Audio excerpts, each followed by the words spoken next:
paz do Senhor a todos. Estamos iniciando hoje mais um estudo da Palavra de Deus na Rádio Novo Dia. O programa que estaremos iniciando hoje tratará sobre o Sermão da Montanha. Palavras de Jesus para nossas vidas, onde estamos vivendo num mundo a qual a Palavra de Deus ainda é aceita e também nos satisfaz. Iniciaremos então a partir de hoje, na Rádio Novo Dia, sempre nesse mesmo horário, o programa O Sermão da Montanha. Iniciaremos estudando o Evangelho de São Mateus, capítulo 5, e o versículo de 1 a 12, a qual trata sobre o Sermão da Montanha e as bem-aventuranças. Muitos dos que viram os milagres que o Senhor Jesus realizou convenceram-se de que ele era realmente o rei que Deus havia prometido, que reinaria sobre a nação de Israel. Por isso lhe fizeram uma pergunta de suprema importância: somos suficientes, justos para entrar no teu reino? Sabiam muito bem que o Antigo Testamento exigia justiça como base da aceitação de Deus. Conheciam bem a declaração do salmista de que só os limpos de mãos e puros de coração poderiam estar na presença do rei. Vieram, pois, para informar-se acerca da justiça que Jesus exigia para a entrada em seu reino.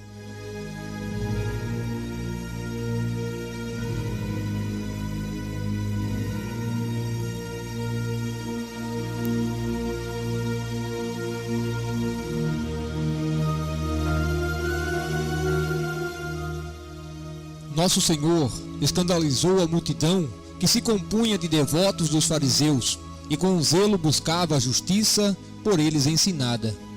Ao dizer-lhes: se a vossa justiça não exceder em muito a dos escribas e fariseus, jamais entrareis no reino dos céus.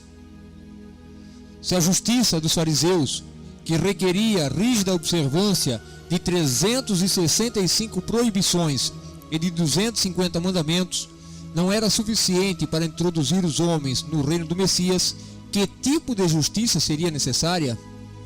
O Sermão da Montanha expunha a santidade divina e as exigências de um Deus santo. Descreve o tipo de justiça que Deus espera dos que venham a conhecê-lo pela fé. Nessa parte do sermão, muito conhecida, amada e frequentemente citada, mas pouco compreendida, que denominamos as bem-aventuranças. Nosso Senhor descreveu as características da pessoa justa e lançou os fundamentos de uma vida feliz. Mostrou o que caracteriza os que foram justificados pela fé na promessa de Deus. Também nos deu a base sobre a qual Deus dispensa suas bênçãos aos que o recebem como Salvador pessoal.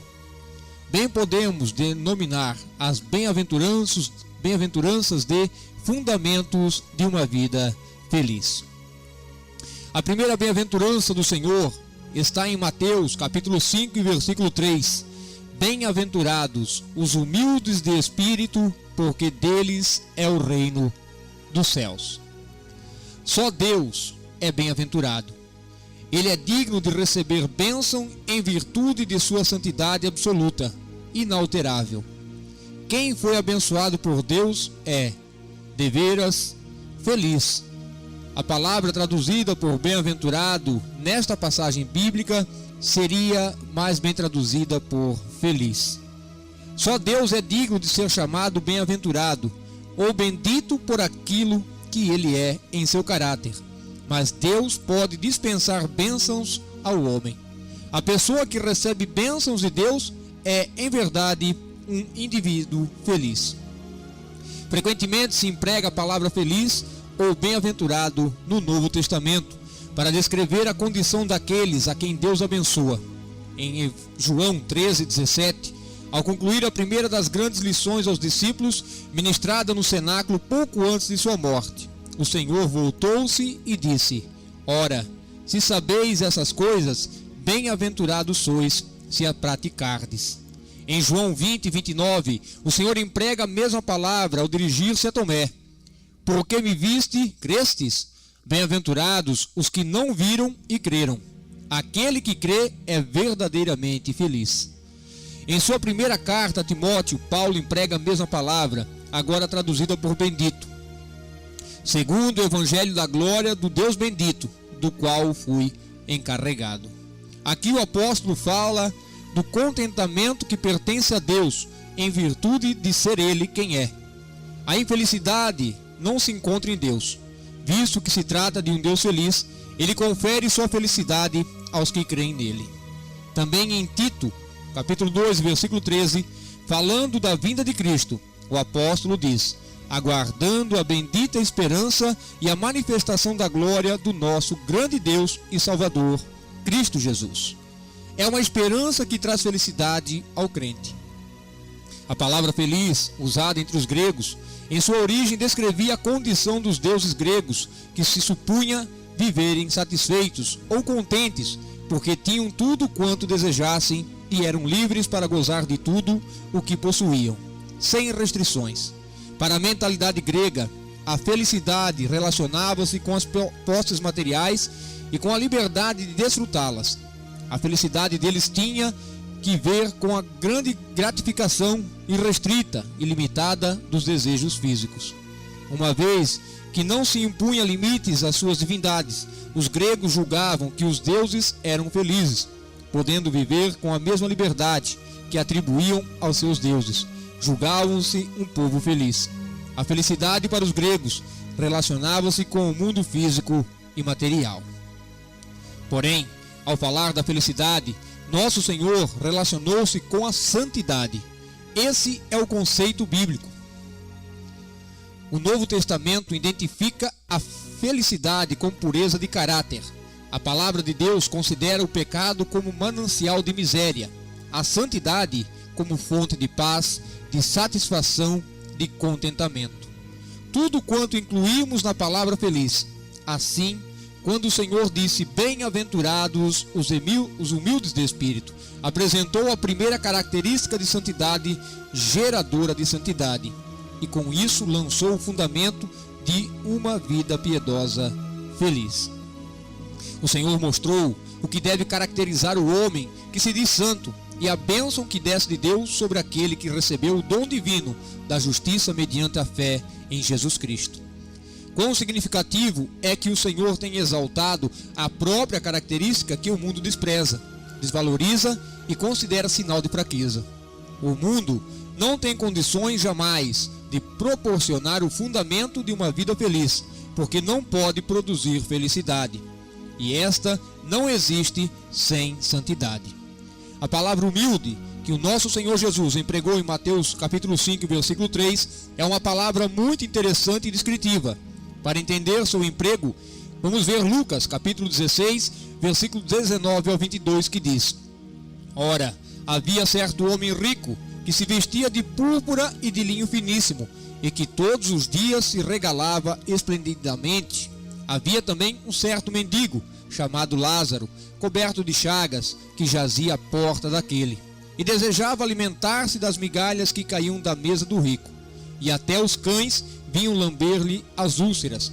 Aconteceu morrer o mendigo e ser levado pelos anjos para o seio de Abraão. A palavra que nos versículos 20 e 22 é traduzida por mendigo é a mesma que em Mateus 5 e 3 se traduz por humildes. O mendigo era destituído de tudo, batido pela pobreza, sem recursos de nenhuma espécie. Humilde e mendigo derivam de uma raiz que significa cobrir ou encolher. Era tão humilhante ao indivíduo confessar que nada tinha e que por isso dependia de outrem, que o próprio ato de mendigar o rebaixava. Por isso é que o mendigo cobria o rosto, escondia-se, acovardava-se quando estendia a mão para pedir uma esmola. Ele tinha vergonha de ser reconhecido. Nosso Senhor não escolheu impensadamente essa palavra ao dizer: bem-aventurados os mendigos de espírito, bem-aventurados os paupérrimos espirituais, bem-aventurados os espiritualmente destituídos, bem-aventurados os falidos espiritualmente, que se encolhem e se humilham por causa de seu total desamparo, porque deles é o reino dos céus. Em se tratando de coisas espirituais, humilde de espírito é o contrário, não da autoestima, porém do orgulho espiritual. O que o nosso Senhor condenou foi a autossuficiência oriunda do orgulho espiritual. O Novo Testamento relata que os fariseus eram intensamente orgulhosos, pois se consideravam justos. Como justos, de nada necessitavam. Ouviram o Senhor Jesus oferecer a verdadeira justiça que vem de Deus e repeliram-na. Esta palavra dirige-se a eles e aos seus seguidores. A pessoa que se caracteriza por orgulho espiritual não receberá de Deus coisa alguma. A bênção de Deus não pode descer sobre ela, porque o orgulho não serve de alicerce para a justiça. O orgulho espiritual não é demonstração de santidade, mas de pecaminosidade. Jamais pode produzir a felicidade. Bem-aventurados os paupérrimos espirituais, porque deles é o reino dos céus. Humilde de espírito é aquele de quem foi retirada a base da autossuficiência. É aquele cujo coração está ajoelhado. Tal pessoa caracteriza-se por uma atitude de total dependência. Nesse caso, como em todas as bem-aventuranças, o Senhor não instituiu um novo conceito. Pelo contrário, ele voltou-se para o Antigo Testamento, especialmente para os Salmos, e reuniu o que a Escritura já havia ensinado com tanta clareza, de sorte que, valendo-se da palavra de Deus, pudesse descrever a justiça e a santidade, oferecendo a base de uma vida abençoada, uma vida feliz. O salmista escreveu: sacrifícios agradáveis a Deus são um espírito quebrantado, coração compungido e contrito, não o desprezarás, ó Deus. Salmo 51:17. E no Salmo 34:18, perto está o Senhor dos que têm o coração quebrantado e salva os de espírito oprimido. Referindo-se ao coração quebrantado e contrito, o salmista não pretendia dizer um coração esmagado pelas privações, mas o coração que chegou ao fim de si mesmo, que não vê socorro algum em suas próprias forças e clama a Deus por livramento. Ao pronunciar: bem-aventurados os humildes de espírito, o Senhor dizia aos seus ouvintes, antes de tudo, como ter acesso a Ele. Lucas 18, versículo 9 a 14, ilustra de modo muito vívido. Propôs também esta parábola a alguns que confiavam em si mesmos, por se considerarem justos, e desprezavam os outros. 2 homens subiram ao templo com o propósito de orar, um fariseu e outro publicano. O fariseu, posto em pé, orava de si para si mesmo, desta forma: ó Deus, graças te dou, porque não sou como os demais homens, roubadores, injustos e adúlteros, nem ainda como este publicano. Jejuo 2 vezes por semana e dou o dízimo de tudo quanto ganho. O publicano, estando em pé, longe, não ousava nem ainda levantar os olhos aos céus, mas batia no peito, dizendo: ó Deus, sê propício a mim, pecador.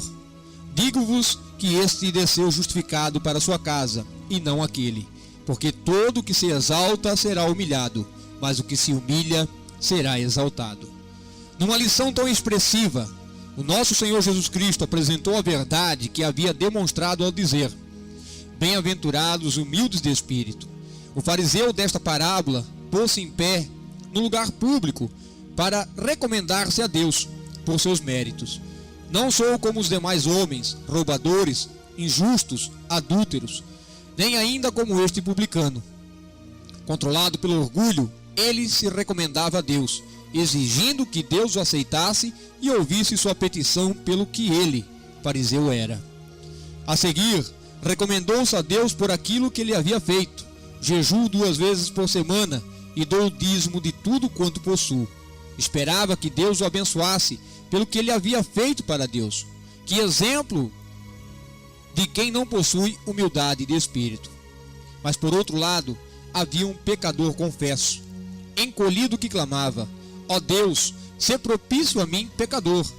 Deus, olha para mim como olhas para o propiciatário borrifado de sangue expiador. Esse nada tinha que reivindicar para sua pessoa, nem para sua justiça. em sua pobreza e desamparo espiritual, ele lançou-se inteiramente à graça e à misericórdia de Deus. Aí estava um homem humilde de espírito, e o nosso Senhor disse: digo-vos que esse desceu justificado para sua casa, e não aquele, porque todo que se exalta será humilhado, mas o que se humilha, que é humilde de espírito, será exaltado.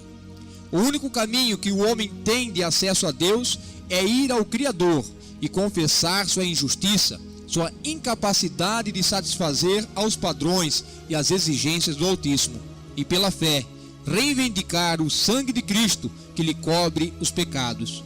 Tal pessoa, humilde de espírito, é feliz porque abençoada por Deus é. Todavia, nosso Senhor não mostrou apenas o caminho de acesso a Ele e ao seu reino, mas também o que caracteriza aquele que, em humildade de espírito, clama pela salvação de Deus. Sua vida, como filho de Deus, será marcada, momento após momento, por aquela mesma dependência completa de Deus. Em Filipenses 3:3, Paulo revelou esta humildade de espírito ao escrever: porque nós não confiamos na carne. E em Romanos 8, versículo 4 e 5, a fim de que o preceito da lei se cumprisse em nós, que não andamos segundo a carne, mas segundo o Espírito. Porque os que se inclinam para a carne cogitam das coisas da carne, mas os que se inclinam para o Espírito das coisas do Espírito. A pessoa que, segundo a carne, procura agradar a Deus, alega ter condições de fazê-lo. Em estado de orgulho, procura agradar a Deus. A única pessoa que agrada a Deus na vida diária é aquela que diz: ó Deus, não posso fazê-lo, porque a carne é corrupta, mas confio total e completamente no poder sustentador do Espírito Santo, em viver a vida de Cristo por meu intermédio. Ao saltar do barco para ir ao encontro do Senhor, andando sobre as águas, Pedro começou a afundar. Então clamou: Senhor, socorre-me. Ele foi humilde de espírito. Quando Maria e Marta, dominadas pela tristeza com a morte de seu irmão Lázaro, enviaram um recado a Jesus para que viesse e as ajudasse, elas se revelaram mendigas de espírito, ao reconhecer seu próprio desamparo e lançar-se confiante à graça de Deus e ao seu Espírito. A pessoa está renunciando ao orgulho espiritual e revelando a humildade de espírito que possibilita a Deus derramar bênçãos e mais bênçãos sobre a sua vida. Que temos nós para oferecer a Deus? Nada. Que tem Deus para dar-nos? Tudo. O que faz que as riquezas de Deus sejam nossas? Um pedido de socorro, um grito de dependência, uma confissão de nosso desamparo.